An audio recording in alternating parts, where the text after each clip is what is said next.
Life Radio. This is Pet Life Radio. Let's talk pets.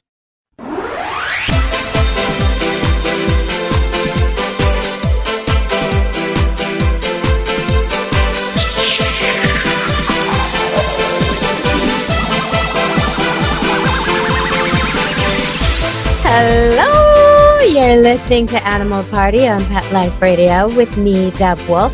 And today we have Grant Brown coming back to us from happyeconews.com.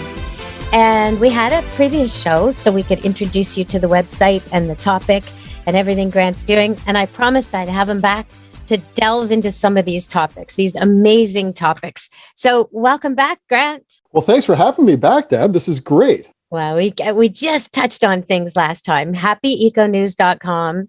You started it because, well, you were basically sick of all the bad news, right? Yeah, you know what? It was getting to me. And I think a lot of people are feeling that right now. There's actually a clinical term for it, and it's called eco-anxiety or climate grief. And I think that it's basically just a sort of an accumulation of so much bad news that it's almost hard to take. And, you know, you're not crazy if you're feeling it. It's a totally natural reaction. And I've talked to psychologists who suggest that, you know, eco-anxiety is a normal reaction to an existential crisis or a feeling of fear. And so I'm here to try and help. Well, you know, on our last show, we touched on the teenage problem. And I really experienced this myself with two teenagers, that they're just raised in this kind of, it's like a swimming pool of hopelessness. Nothing will ever change. The world is coming to an end. The pollution is taking over. The baby boomers ruined it for you all. And it seems like they just can't find any good eco news anywhere. So you've got Happy Eco News and loads of it, thousands of articles that have come out that we just don't hear about. I think the mainstream media likes fear instead of hope, but these are really good stories. And so I want to touch on a few of them. Can you tell us about this idea that wood chips are cleaning water? Yeah, so the story is called How the Humble Wood Chip is Cleaning Up Water Worldwide, and that's available on Happy Eco News. So basically, researchers at the University of Illinois have been studying the use of wood chips to reduce the amount of nitrogen that comes out of farms. And all types of agriculture produce an excess amount of nitrogen when they're done in a commercial manner. So this is a really interesting process because basically you just create a trench in the ground and you filter wastewater through the trench, and there's a reaction, and it's called denitrifying bioreactors, and they come in all shapes and sizes, and this is the most simple. It has about 40% effectiveness, which is quite good. And the great thing about it is that it could be deployed virtually anywhere. So it could be a developing country where they don't have access to high technology or expensive equipment. Take some wood chips, dig a trench, put the wood chips in the trench, run water through it, and the reaction is reducing the amount of nitrogen in the water. There was some concern about off-gassing, and what they found is that the only the gases that are created by this process are actually completely harmless, and they're not a greenhouse gas. So it's a real win-win for the environment and for farmers, because I think most farmers that get into it are, you know, they like animals and they like plants, and they're hands-on type people, and they're very, very practical, generally speaking. And then, you know, in this commercial world that we live in of high tech and, you know, mass production of food, it's not a natural process. I think historically, you know, small farms would have been, you know, mom and pop operations where you've got a couple of cows, a few chickens, a vegetable patch, and it becomes a closed loop.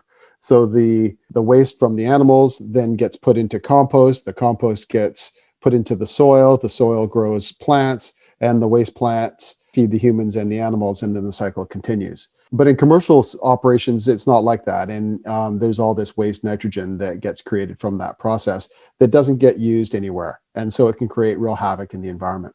Yes, I totally understand that. On a small level, you want to use everything because your margins are so slim. You can't afford to waste anything. But when you're doing something on commercial scale, it's all about the time. You don't have time to reuse things, right? So everything changes and your priorities change. I totally see that.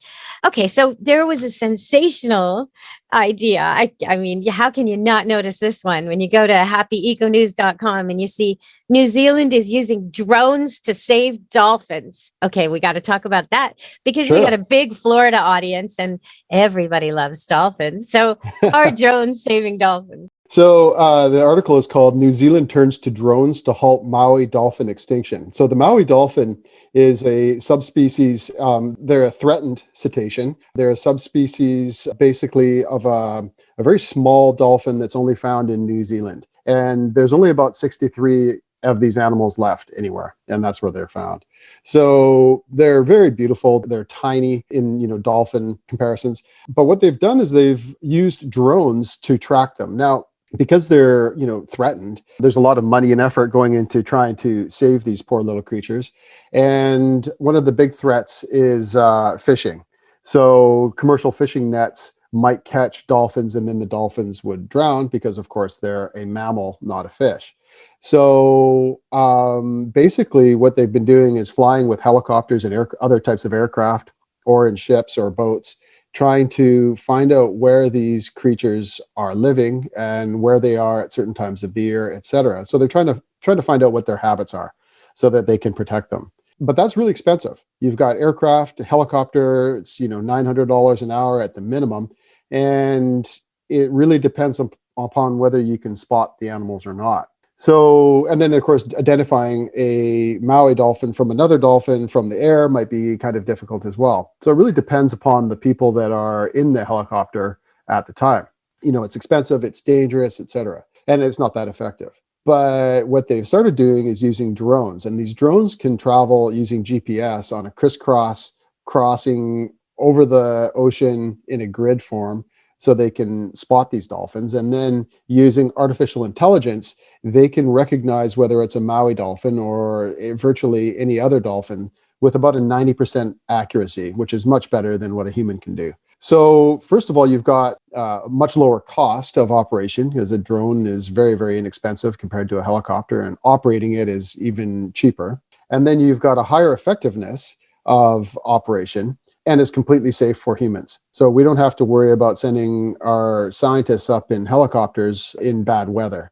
So it's really win-win. One of the other really interesting things that I found about this article, doing a little more research into it, is that while fishing nets are a big problem, there's an onshore problem that's hurting these poor little guys. What's that? And that is toxoplasmosis. It's the... What? Like yeah, what cat poop gives exactly. pregnant ladies? Yeah, Oh, so toxoplasmosis is found in fecal matter of cats, and New Zealand has a wild or a feral cat population problem. So they were introduced, I believe, to curb rats and other types of rodents, and then, of course, things get out of balance, and we've got feral cats living on specific areas on the island. Their feces gets washed into the rivers. The rivers have fish in them. The fish go out into the ocean, and then the dolphins eat the fish, and then they get toxoplasmosis. So part of this program is to actually identify when and where the dolphins are in relation to feral cat populations onshore, and they will attempt to manage the cat populations in a way that's, of course, humane and beneficial for the dolphins. that's fascinating. When you're talking about the drones, it reminded me of footage I saw on the news last week. I almost never see this stuff on the news, but they were looking to help whales, and there's a sick whale. And so they had a drone fly over its blowhole and take a breath sample, which I thought was so Oh, wow. unintrusive, right? Like, what a Yeah. great way. And then they came up with these, antibiotics to give it and kind of harpoon it with the antibiotics. And I think they got 3 out of the 5 shots were a hit. So the whale's going to get better, we hope. But it's amazing when science and good intentions work together, what can be done. And Yeah. it's so rare to see this on mainstream news. So we're going to take a break, and we're going to come back, and we're going to talk about Well, come on. Let's go with the really sexy topics you've got. This is flying foxes in Australia. Okay, we're going there when we come back from break. Stay tuned to Animal Party on Pet Life Radio. Take a bite out of your competition. Advertise your business with an ad in Pet Life Radio podcasts and radio shows. There is no other pet-related media that is as large and reaches more pet parents and pet lovers than Pet Life Radio. With over 7 million monthly listeners, Pet Life Radio podcasts are available on all major podcast platforms, and our live radio stream goes out to over 250 million subscribers on iHeartRadio, Odyssey, TuneIn, Stitcher, and other streaming apps. For more information on how you can advertise on the #1 pet podcast and radio network, visit PetLifeRadio.com/advertise today.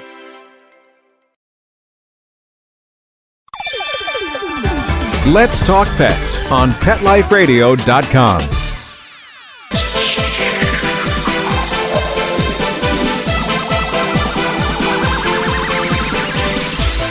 Hello, we're back on Animal Party on Pet Life Radio, and my guest today is Grant Brown from HappyEcoNews.com.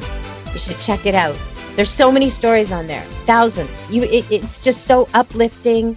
It's great for teenagers. It shows them all kinds of good work going on all over the world, and this stuff is really happening. We just don't hear about it.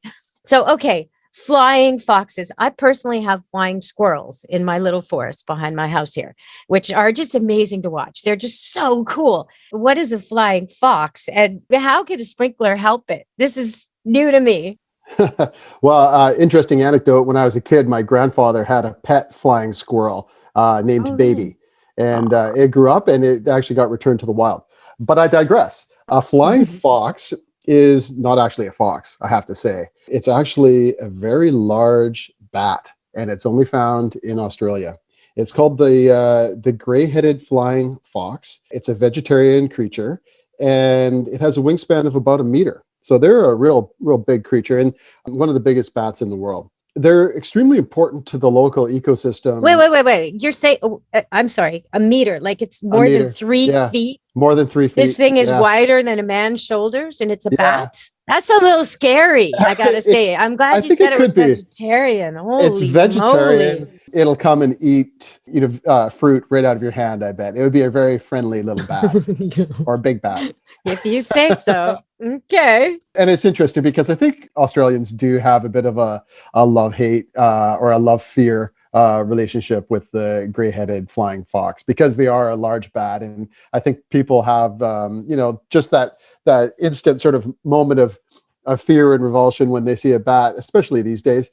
But, they're part of the natural ecosystem and they deserve to be protected. Well, they help us more than they hurt us with their insect reduction. I mean, we really, really need them. Okay, so why would sprinklers help these guys? Is it about fires? No. So, well, I think, ultimately it's about climate change and increasing temperatures in the forest where they live has resulted in they have a difficult time moderating their body temperature, and they're very dependent upon ambient temperature for their survival. And what happens is in extreme heat situations, they can't regulate their temperature to keep cool and they die. And they've had mass die-offs where apparently I was reading about the biologists, they would walk into a forest and just find, hundreds of these bats on the forest floor. And they're not small creatures, right? So it must be extremely disappointing and disturbing to see something like that. But the positive is that they've decided to put sprinkler systems, and just like the misters you'll find on a patio on a hot summer day, that's what they're doing for the bats. And apparently the bats were a little wary of these misters when they first got turned on. They were like, what's that sound? And they recoiled back a little bit afraid. But then all of a sudden they realized how it was keeping them cool. And so they congregate around these sprinkler systems and they sit there preening their fur. They basically just lap up the water. The bats love it. And, they're important for the ecosystem because they actually are very good they actually help pollinate different species of plants. They distribute seeds in their feces. So a bat will eat a plant here or eat a vegetable or a fruit in one location and then fly to another location and deposit the seeds in that area. And so without them, the entire forest landscape would change. And so we need that biodiversity. And so they're a very important and integral part of the forest system in specific areas in Australia. So then they said that as they had a recent very warm spike in temperature there, and they had not a single creature die. So it's a success story. Nice. That's Yeah. a really wonderful, happy eco news story to read about. Well, it was hard to select. I mean, there's just so much on your website. Really, I was blown away. And I research this stuff. I'm always looking for happy news and good news about animals, especially. And it's hard to find usually. So I was just so delighted to find all this. I really hope my listeners are going to send their teenagers here for their projects and research and go here themselves. And, Yeah. the next time you feel down, just check it out. It is so uplifting. We've actually had teachers email us and showing us that they send their students to Happy Eco News to do a quick report for extra credits. And I think it's the teachers recognizing that these students need to have a little bit of an uplift and are saying the extra credits are basically, a lure to get the kids to actually go and see something good about the world. So it's quite empowering and it makes me feel great that there's people actually, recognizing the value. Well, I had an argument with my teenage daughter about you and your website. Yes. And right after I did the last show, and she was saying, I said, there's so many ways you can get involved. And she said, yeah, I know I can use less and I can eat less. I don't eat meat anyway. And I can this and I can that. And she starts naming all these tiny little things she could do. We already recycle. We already compost. She's going through the things. She said, someday I can get an electric car. She said, but it's not enough. I can't make a difference. And I said, well, how about get the eOceans app and start reporting what you see when you're visiting the beach? Well, how about, and I start naming all these things I saw on your website. And I was like, yes, thank you, Grant. I've got arguments now for this malaise, I got nothing. I can't do anything. It's all hopeless. I've got some ammunition now. So we're going to go to break and we're going to come back and talk about a couple more stories on Animal Party Pet Life Radio. And we're here with Grant Brown from happyeconews.com. Stay tuned. For those fortunate to have experienced the deep bond and unconditional love of a companion animal, the death that follows can be one of the most difficult and misunderstood losses to go through. Many times, this devastating loss goes unrecognized and trivialized by family and friends, leaving grieving pet parents struggling to find healthy ways to cope with the loss.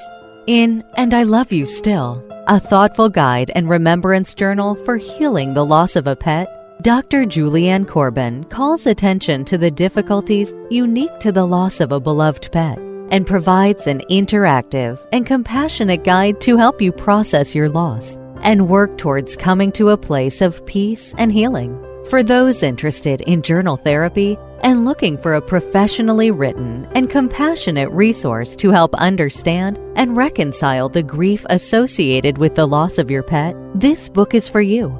And I Love You Still, a thoughtful guide and remembrance journal by Julianne Corbin, is now available for purchase on Amazon and other major book retailers. Let's talk pets Let's talk pets on Pet Life Radio. Pet Life Radio. PetLifeRadio.com.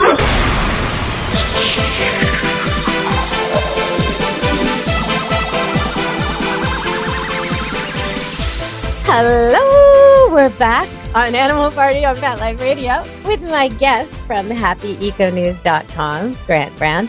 And I do want to ask you about the sanctuary for wild dogs of Asia, because we often think of the dogs of Asia as having an especially difficult plight. And I find it a really strange contrast because the dogs of Asia are also, some of them, the lucky ones, the most pampered in the world.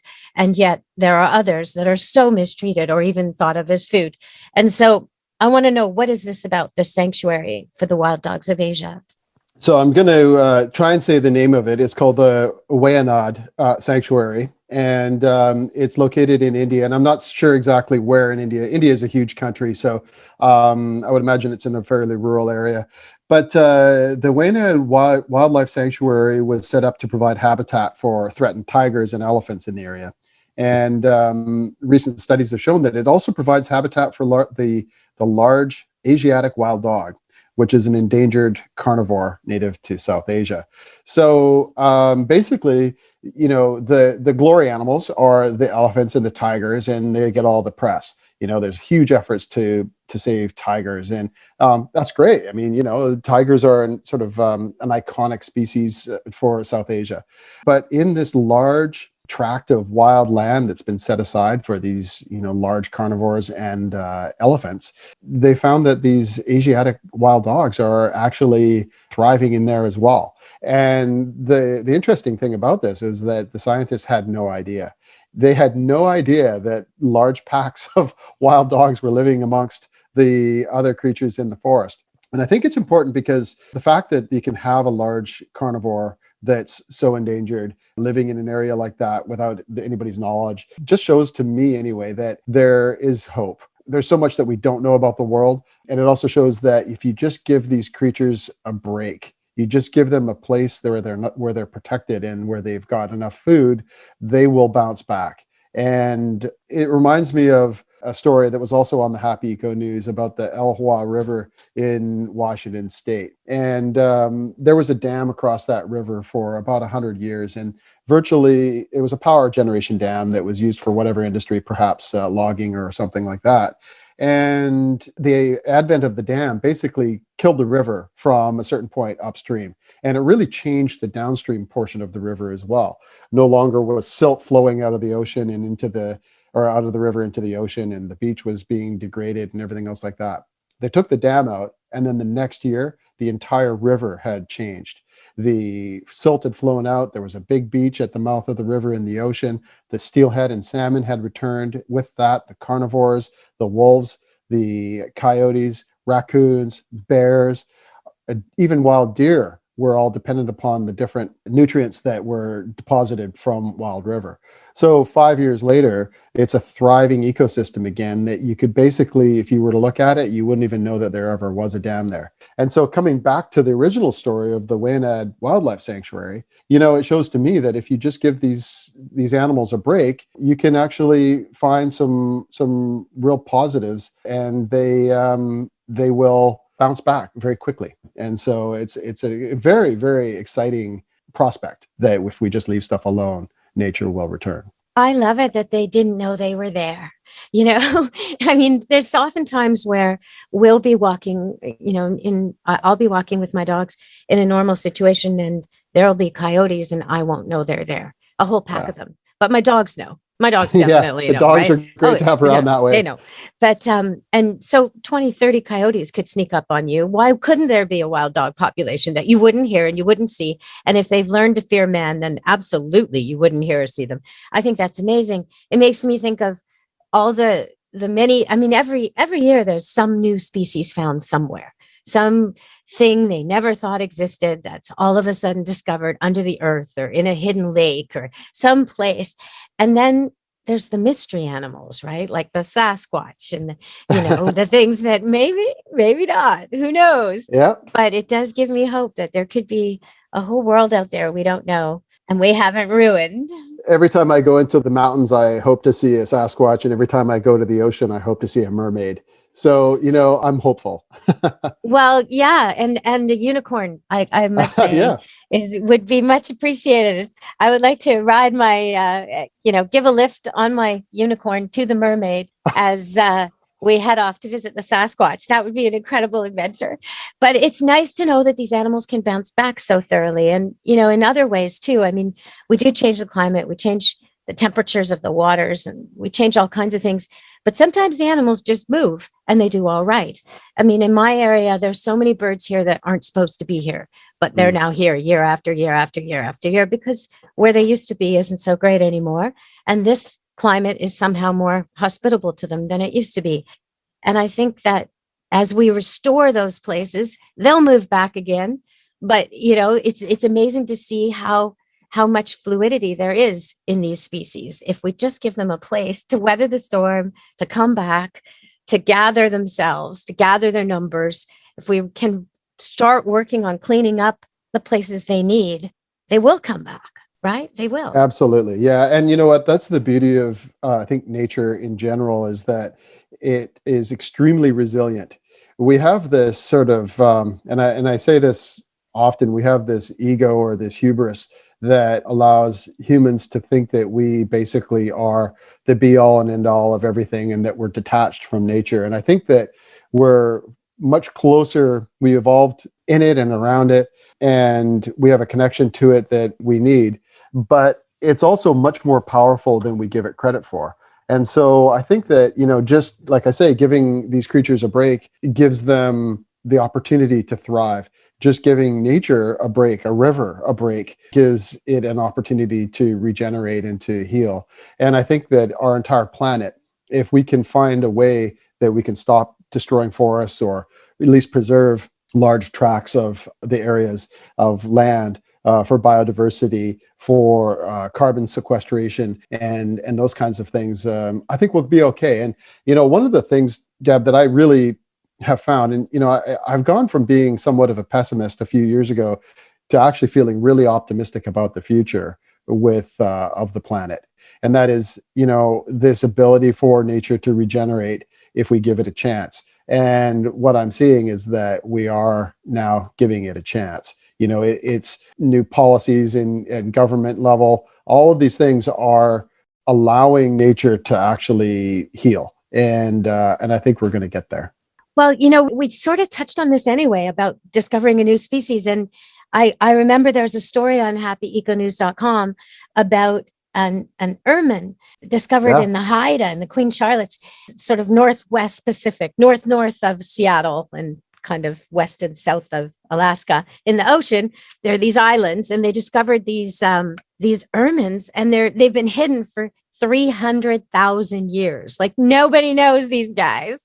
So how did that happen, right? I mean, there's some secrets out there. There's some good secrets, and we just have to give it a chance to come back. I agree with you totally on that. I want people to go to your site so they can look at all these good news stories, but also there's so much on there about how they can get involved themselves, how they can get an app so they can participate in the recovery of the oceans. Here we see sturgeon, which I don't think people see all over the world. They're massive, and they leap out of the water in the Fraser River, and you could just sit and have a coffee and watch them. And your website talks about bringing nature into your life, doing those little things, stop at a pier, pull over, get into the forest. We talked last time about how your dog forces you to get out into nature. And I just wanted to give a shout out to the cat owners, because the cat brings nature into you. Watch your cat, right? Your cat is a natural creature. So having a cat, just that alone brings you closer to nature. But please check out Grant's site, happyeconews.com. And you will find so many things, whether you're interested in birds like condors or fish or sea mammals, dogs, cats. There's so many things, all about the initiative to get private lands into the conservation. And there's just so much there, and so much there for you to take away. If you're planning a trip and you want to do something good on your trip, maybe you can time it to release some baby turtles. Maybe there's something there for you. So check it out. Go to happyeconews.com. And thank you so much for joining us today, Grant. Thank you very much for having me. It's always a pleasure, and I'd love to come back anytime you want me. Oh, nice. Okay, I'll take you up on that. All right, everybody. Until next time, from Happy Eco News and from me, Deb Wolf, and Animal Party and Pet Life Radio, be good to your animals. Let's Talk Pets, every week on demand, only on PetLifeRadio.com.